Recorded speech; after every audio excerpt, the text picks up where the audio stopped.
তো দেখুন এই যে সার্কিটটা আছে এটা আমি রিপেয়ারিং করলাম। এটাতে কাস্টমারের ডিমান্ড ছিল হচ্ছে যে বেসটা ভালো হচ্ছে না, সাউন্ড কোয়ালিটি মোটামুটি আছে চলার মতো, তো বেস একদম পাতলা আর কম। যাই হোক, এই সার্কিটটা হচ্ছে ভদ্রলোকের যে যেখানে সাইন করা আছে দেখুন যে আইটি,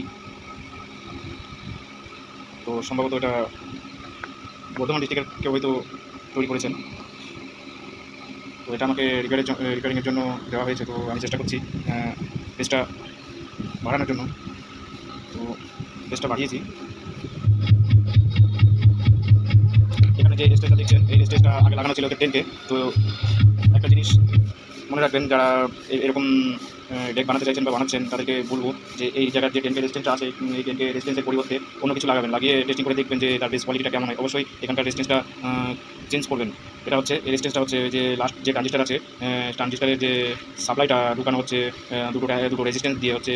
একটা ফার্স্ট রেজিস্ট্যান্স যেটা হচ্ছে 1.5K, 5 পরে একটা 10K রেজিস্ট্যান্স সিরিজ দিয়ে ঢুকানো হচ্ছে। সেই রেজিস্ট্যান্সটা অবশ্যই এই রেজিস্ট্যান্সটা অবশ্যই চেঞ্জ করে দেখবেন। এটাই যে চেঞ্জ করতে হবে ফার্স্ট টাইম তা নয়, এখানে 10K লাগাবেন, লাগিয়ে দেখবেন যদি বেসটা কম হচ্ছে তাহলে এই রেজিস্ট্যান্সটা অবশ্যই চেঞ্জ করবেন। এটা ভ্যালু চেঞ্জ করে দিলেই বেসটা মোটা হয়ে যাবে বা গাঢ় হবে, ওয়েট বেস ভালো হবে। অবশ্যই এটা চেঞ্জ করবেন।